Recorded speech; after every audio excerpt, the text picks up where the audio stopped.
Oye, Dimelo. My name is Monica Marquez, aka Momo from MoMo On The Move. Check out my podcast on all listening platforms and visually through YouTube. My podcast is all about exactly what it sounds like being on the move. Boy,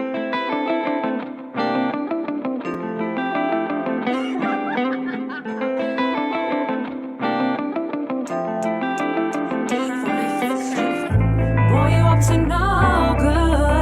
My mother taught me better. I think I love you anyway. Hi guys, welcome back to MoMo On The Move.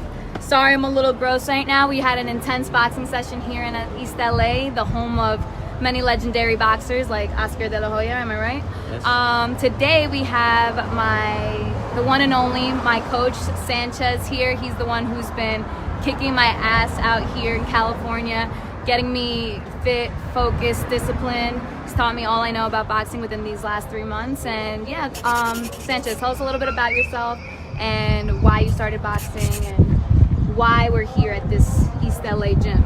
Well, this is my home, the Academy Boxing here in East LA. Mm-hmm. It's a great gym. This is where I train all my students, all my fighters for the future.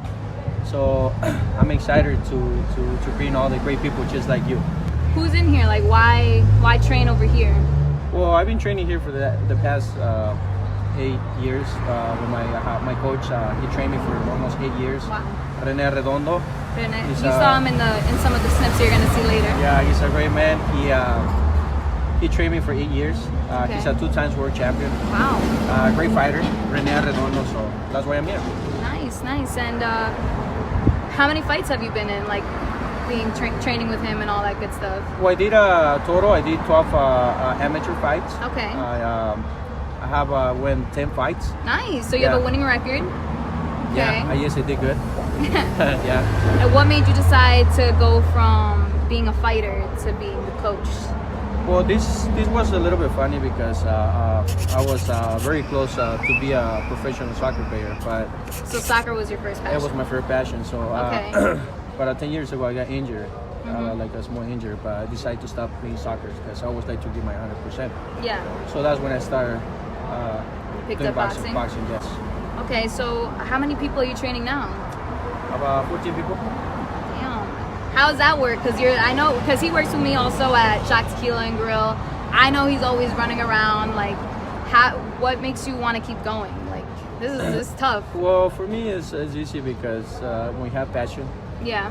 when you have love, and what you're doing, to the sport, this case boxing, it's easy. It's easy. You just gotta work hard. You just gotta continue doing what you like to do. Right. This man will be waking up at 5 in the morning, Yes. doesn't go to bed till like Yes. 2, and starts it all over again, training at least 4 people in the morning, goes to work, has a daughter. He does it all, man.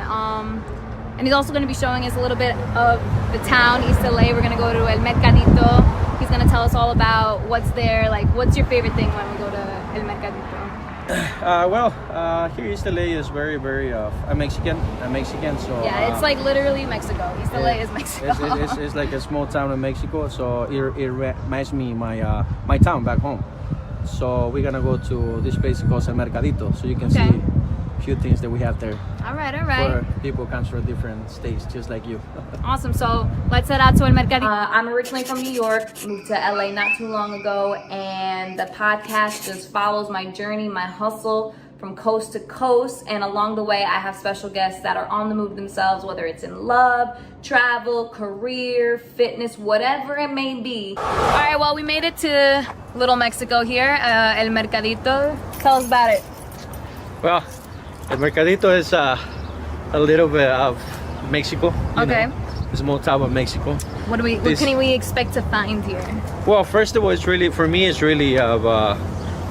because back in the 80s they filmed this movie called Blood In, Blood Out. Sangre por sangre. Sangre por Sangre, which is really, really famous movie. So on the other side, I don't know if you can see it, but it's a big tree.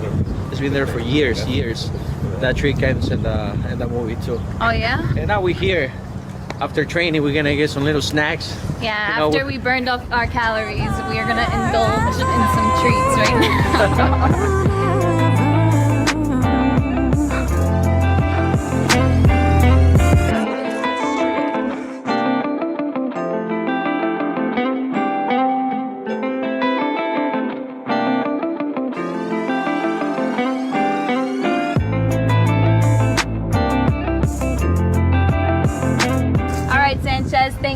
for an amazing boxing session as always, and showing us around Little Mexico here, El Mercadito. It was always a pleasure.